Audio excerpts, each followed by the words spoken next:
Good morning student. कल हमने topic पढ़ा था black body radiation and photo electric effect. आज हम नया टॉपिक शुरू करेंगे। इस टॉपिक का नाम है स्पेक्ट्रम। स्पेक्ट्रम आपने 10th में आपने पढ़ा होगा तो आपको थोड़ा बहुत आइडिया होगा। अगर आपको ज़्यादा आइडिया नहीं है तो आज मैं क्लियर कर दूंगी कि व्हाट इज स्पेक्ट्रम।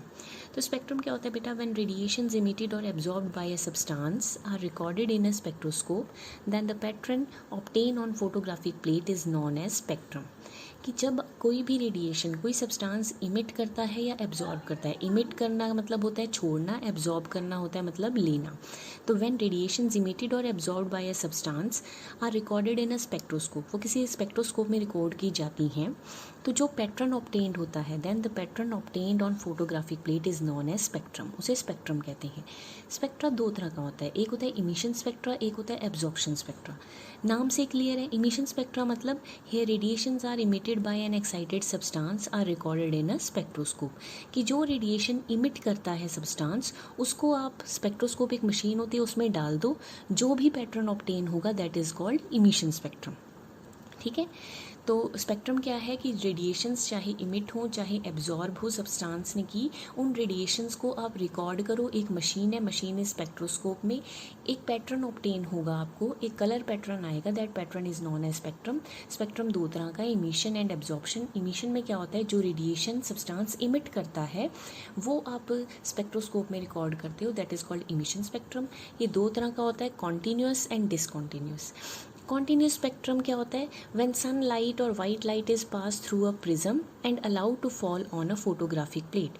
कि अगर आप प्रिज्म में से सन लाइट को पास करो और फिर उसको फोटोग्राफिक प्लेट के ऊपर से पास करवाओ तो आपको 7 कलर का बैंड नज़र आता है, दैट इज विबग्योर। विबग्योर मतलब violet, indigo, blue, green, yellow, orange and red. VIBGYOR आपको नज़र आता है। इसे कहते हैं सोलर स्पेक्ट्रम और इसे ही कॉन्टिन्यूस स्पेक्ट्रम कहते हैं। क्यों कहते हैं continuous spectrum? Because here one colour band merges with other colour band.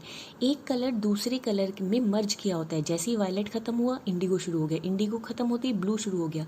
Her colour एक दूसरे में मर्ज होता है, कॉन्टिन्यूटी में होता है। तो इसे कहते हैं कॉन्टिन्यूस स्पेक्ट्रम। कि जब सनलाइट को आप प्रिज्म में से पास करो और फिर उसको फोटोग्राफिक प्लेट पे फॉल करवाओ, आपको 7 कलर का विबग्योर नजर आएगा। This is called continuous spectrum because इसमें हर कलर दूसरे कलर के साथ कॉन्टिन्यूटी में होता है, मर्ज होता है। Second one is discontinuous spectrum और लाइन स्पेक्ट्रम और फिंगरप्रिंट स्पेक्ट्रम। डिसकॉन्टिन्यूस स्पेक्ट्रम में क्या करते हैं हम? Electric discharge is pass through a discharge tube containing gas और वेपर। एक डिस्चार्ज ट्यूब में हम गैस ले लेते हैं जिसका हमने स्पेक्ट्रा निकालना है, या वेपर्स ले लेते हैं। उस डिस्चार्ज ट्यूब में से हम बिजली पास करते हैं, इलेक्ट्रिक डिस्चार्ज पास करते हैं।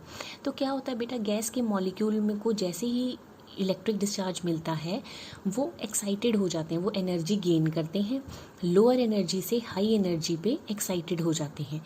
ठीक है। अब क्योंकि वो लोअर एनर्जी से हाई एनर्जी पे गए हैं, हाई एनर्जी पे वो स्टेबल नहीं है, वो वापस अपने लेवल पे आने की कोशिश करेंगे। लेकिन अगर वो वापस आएंगे तो जितनी उन्होंने एनर्जी एब्जॉर्ब की होगी उतनी ही एनर्जी उन्हें इमिट करनी पड़ेगी। और वो जो एनर्जी इमिट करेंगे वो एनर्जी इमिट होगी in the form of radiation. उन रेडिएशन को हम स्पेक्ट्रोस्कोप में नोट कर लेंगे और हमें कलर्ड लाइन नज़र आएंगी। इसे डिसकॉन्टिन्यूस स्पेक्ट्रम इसलिए कहते हैं बिकॉज यहाँ पे coloured lines are separated by dark bands. Colour lines के बीच में डार्क बैंड्स होते हैं।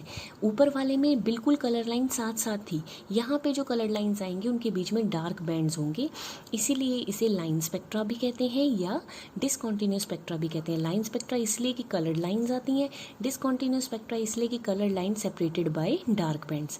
जैसे कि सोडियम का, अगर मैं सोडियम गैस लेती, सोडियम के वेपर्स लेती तो सोडियम के स्पेक्ट्रा में 2 लाइंस आती हैं, एक 589 पे, एक 589.5 नैनोमीटर पे। ठीक है। इस तरह के स्पेक्ट्रम को फिंगरप्रिंट स्पेक्ट्रा भी कहते हैं। फिंगरप्रिंट स्पेक्ट्रा क्यों कहते हैं? जैसे कि 2 बंदों के फिंगरप्रिंट कभी मैच नहीं होते, किन्हीं भी 2 बंदों के फिंगरप्रिंट मैच नहीं होते। सिमिलरली डिसकॉन्टिन्यूस या लाइन स्पेक्ट्रा भी 2 सब्सटेंस का कभी भी सेम नहीं हो सकता, हमेशा डिफरेंट होगा।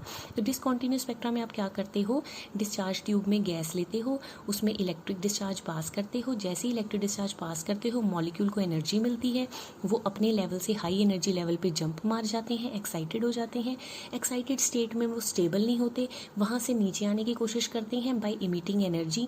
जो एनर्जी वो इमिट करते हैं वो हम स्पेक्ट्रोस्कोप में नोट करते हैं, और वो जो रेडिएशंस हैं वो कलर की फॉर्म में अपीयर होती हैं। तो this is discontinuous spectra. Now third is absorption spectra.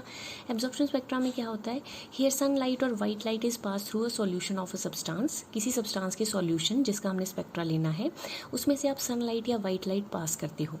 जो सब्सटेंस है इट एब्जॉर्ब सम रेडिएशन, वो कुछ रेडिएशन एब्जॉर्ब कर लेगा एंड रिमेनिंग आर ट्रांसमिटेड, और बाकी बची हुई रेडिएशन ट्रांसमिट कर देगा। अब ये जो ट्रांसमिटेड रेडिएशन है ये हम स्पेक्ट्रोस्कोप में नोट करेंगे। इस स्पेक्ट्रा में हमें डार्क लाइंस आती हैं, कलर्ड लाइंस नहीं नज़र आती, डार्क लाइन नज़र आती हैं और वो कॉन्टीन्यूटी में होती हैं। ठीक है, डार्क लाइन नज़र आती हैं और वो कॉन्टीन्यूटी में होती हैं। For example absorption spectra of sodium अगर हम लेंगे तो 2 डार्क लाइन ऑब्टेन होंगी 589 और 589.5 नैनोमीटर पे।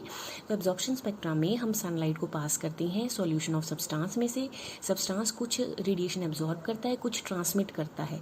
ट्रांसमिट रेडिएशन को हम स्पेक्ट्रोस्कोप में नोट कर लेते हैं, जिसके डार्क लाइन नज़र आती हैं, कॉन्टीन्यूटी में नज़र आती हैं, इसे कहते हैं एब्जॉर्प्शन स्पेक्ट्रा। पेपर में आपको इंपॉर्टेंट क्वेश्चन आता है, ये क्वेश्चन ज़रूर आता है एग्जाम में, difference between emission and absorption spectra. Emission spectra में हमने क्या पढ़ा था, here radiations are emitted by excited substance recorded in a spectroscope. जो रेडिएशन इमिट होती हैं वो हम स्पेक्ट्रोस्कोप में नोट कर लेते हैं। एब्जॉर्प्शन स्पेक्ट्रा में क्या होता है कि sunlight is pass through solution of a substance, कुछ रेडिएशन ये एब्जॉर्ब करेगा, कुछ ट्रांसमिट कर देगा, transmitted radiation recorded in a spectroscope. Emission spectra continuous भी हो सकता है, डिसकॉन्टीन्यूस भी हो सकता है, 2 तरह का होता है इमिशन स्पेक्ट्रा। एब्जॉर्प्शन स्पेक्ट्रा में डार्क लाइन हमेशा कॉन्टीन्यूटी में नजर आती हैं, here dark lines obtained in continuous spectra. So this is the difference between emission and absorption spectra. I hope आपको समझ आ गया हो, इंपॉर्टेंट टॉपिक है, प्लीज़ अच्छी तरह से पढ़ लीजिए।